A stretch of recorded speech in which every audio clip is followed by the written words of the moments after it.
Hello, you brilliant truth and health seeker. Welcome back to Bodyholic with D, the podcast that dives deep into the science behind health and well being. So, today we're tackling a sizzling topic, pun intended, that's been causing confusion. And if you follow me, you know it's been driving me a little crazy. It's sunscreen.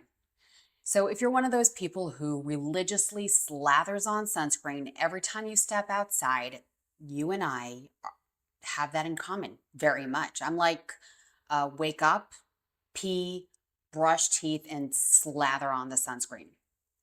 But lately, there's been a wave of alarming reports questioning the safety of sunscreen ingredients. So, some social media personalities are even saying that it could cause cancer. So, that completely freaked me out. And I rolled up my sleeves and dove into the research. And let me tell you that the truth is way, way more nuanced. And to simplify it is like ridiculous. And actually, you know what? It's really dangerous. Bodyholic with D, your one-stop shop for science-backed well-being breakthroughs. Forget the fads, ditch the myths. We are here to get you on the fast track to feeling and looking fantastic. So get ready to dive deep into the real deal on your health, happiness, and everything in between. Let's go. Okay, so let's start with the basics. Sunscreen isn't just about avoiding a lobster red sunburn, which can definitely be a perk for some people, no judgment. But it's really about protecting your skin's DNA from the sun's harmful ultraviolet radiation, UV. So there are two main types of UV rays that you need to know about. The ultraviolet radiation is basically this electromagnetic radiation that's emitted by the sun, and it's categorized as UVA and UVB. There is UVC, but what we need to worry about is UVA and UVB because those are the two radiations that reach the Earth's surface. So I'd love for us to really get into the differences between UVA and UVB so that we can better understand all this. So UVA has a longer wavelength than UVB. UVA radiation ranges from 320 to 400 nanometers, and UVB radiation ranges from 280 to 320 nanometers. So UVA radiation penetrates deeper into the skin compared to UVB. And UVA can reach the underlying layers of the skin, which is including the dermis. But UVB mostly affects the outer layer, aka the epidermis. And the intensity is also another difference. So this is interesting because UVB radiation is more intense than UVA. But UVA radiation is more consistent throughout the day. And here's really something important. I want you to remember this. UVB is strongest between 10 a.m. and 4 p.m. So both UVA and UVB can be really harmful to the skin and to the eyes, but UVB radiation is the primary cause of sunburn, and it also plays a major role in the development of skin cancer. UVA also contributes to skin aging, wrinkles, and can, of course, contribute to the development of skin cancer. So basically, I think we can all agree that protection for the skin is important. It's really important to protect your skin and eyes from UVA and UVB. But the Skin Cancer Foundation reports that skin cancer is the most common cancer in the United States, with a staggering 1 in 5 Americans developing it by the age of 70. And more than 2 people die of skin cancer every single hour in the United States, which I find extremely disturbing, and I hope you do as well. But here's the silver lining, and also the reason why I'm infuriated by the dangerous and nonsensical anti-sunscreen people. Listen up. Most skin cancers are preventable with consistent and proper sunscreen use. Okay? And you have to understand that it's not just about skin cancer. Research is also suggesting that there's a link between excessive sun exposure and other health issues like autoimmune diseases. There might be a link with lupus. And don't get me wrong, like I've discussed this. In fact, soaking up sun is really essential for vitamin D production. We've talked about this before, but moderation is key. And I want you to think of sunscreen as your skin's armor. Let's get into SPF for a sec, okay, which stands for sun protection factor, SPF. It's a measure of how well the sunscreen can protect your skin from the harmful effects of the UVB radiation. So the SPF number on the sunscreen products, right, we see 50, 30, that indicates the level of protection that it provides against the UVB. The higher the SPF number, the greater the level of protection. So sunscreen with SPF 15 filters out approximately 93% of the UVB rays, and SPF 30 filters out around 97%. And it's important to note that SPF only measures the sunscreen's effectiveness against UVB rays and does not directly indicate protection against UVA rays. Really interesting. And to ensure broad spectrum protection, which includes protection against UVA rays, you want to look for sunscreens labeled as broad spectrum. Okay? Now, let's discuss how to use sunscreen effectively. And it might actually sound silly or obvious to you, but I didn't actually fully understand this until digging into the research. So firstly, we want to apply a generous amount of sunscreen to all exposed areas on the skin around 15 to 30 minutes before going outside, because this allows the sunscreen to fully absorb into your skin. And we also need to kind of look at the overlooked areas. So, which I totally overlook, it's the ears, okay, the back of the neck, the tops of your feet. I'm so guilty of not doing that. And I'm really trying to get on it. And I'm also guilty of this. You have to reapply the sunscreen every 2 hours or more.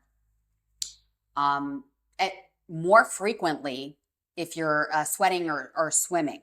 So even if a sunscreen claims to be water resistant, you can ignore that. It's still really important to reapply regularly to maintain the optimal protection.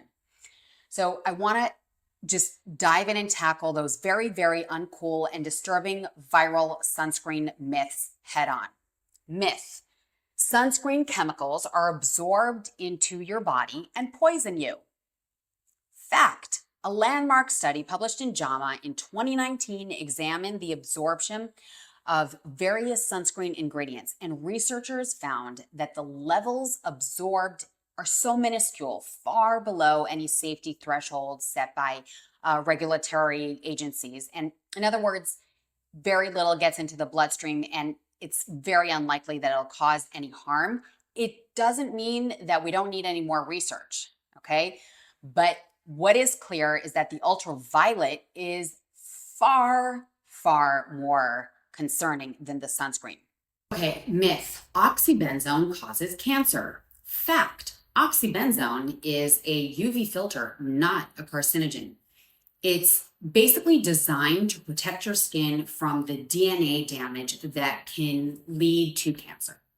The American Academy of Dermatology, the Skin Cancer Foundation, and other leading medical organizations have all affirmed the safety of oxybenzone based on extensive research. Hold on, before you get all angry at me, I found that it may actually have undesirable outcomes because some studies showed that it may act as an hormonal disruptor, but it is not a carcinogen, okay? Myth: mineral sunscreens are always the healthier choice. Fact: both chemical and mineral sunscreens are safe and effective when used correctly. So mineral sunscreens create a physical barrier on the skin surface, reflecting UV rays.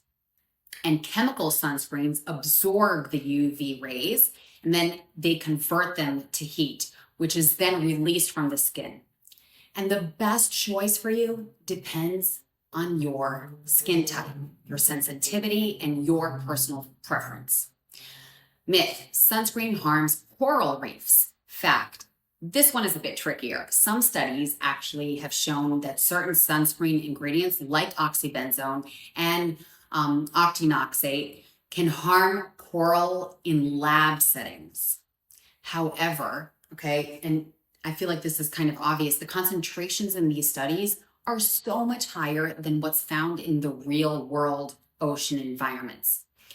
Ongoing research is exploring this issue, but for now, the main culprit behind coral reef damage remains the climate change and the pollution. So if you're concerned, opt for the mineral sunscreens with the non-nanotized zinc oxide or titanium dioxide. Myth: we don't need sunscreen because we can build up a natural tan for protection. Fact: while melanin, the pigment responsible for tanning, does actually offer some protection, it's not nearly enough to shield you from the full spectrum of UV damage. So trying to build up a tan is like, it's like playing Russian roulette with your skin. A tan is actually a sign of skin damage, and repeated sunburns can significantly increase your risk of skin cancer. So the world of sunscreen is not static. Scientists are constantly researching and developing new ingredients and new formulations to really enhance protection and minimize any potential side effects. Let's get into antioxidants for a moment. These are powerful compounds that help neutralize free radicals that are generated by UV radiation. So that's adding another layer of defense to your skin. Research that was published in the Journal of Cosmetic Dermatology suggests that antioxidants like vitamin C and vitamin E can boost effectiveness of sunscreen and help repair some of the damage that was caused by sun exposure. There's also the factor of DNA repair enzymes. These are enzymes that are like tiny little repair crews for your skin cells. They help fix the DNA that was damaged by the UV rays, potentially reducing the risk of skin cancer. And a study in the Journal of Investigative Dermatology showed that a DNA repair enzyme derived from plankton, which are these tiny little organisms that drift in aquatic ecosystems and serve as the base or foundation of the marine food chain. So they could significantly enhance the sun protection factor, the SPF of sunscreen. Now there's IR protection, infrared. The radiation actually doesn't cause cancer, but it can penetrate deeper into the skin and contribute to aging. So some newer sunscreens include the IR protection, the infrared protection, offering another defense for long-term skin damage. Now I'm going to break down the ultimate sun protection playbook that I have put together for you after diving into the research. So sunscreen is just one piece of the sun protection puzzle. I've put together your general plan for safeguarding your skin, and also I wanted to make some order out of everything I researched, like the fake and baseless info and the studied and researched info. I wanted to just make you understand. So the first and most important is limit sun exposure. You want to avoid the peak sun hours, usually 10 a.m. to 4 p.m. You want to look for shade whenever possible, and you want to wear protective clothing like a wide-brimmed hat and sunglasses. And then you want to choose the right sunscreen. So opt for broad spectrum protection against both UVA and UVB, SPF of 30 or higher, and a formula that really suits your skin type. You want to apply generously and often. Most people, including myself, under-apply sunscreen.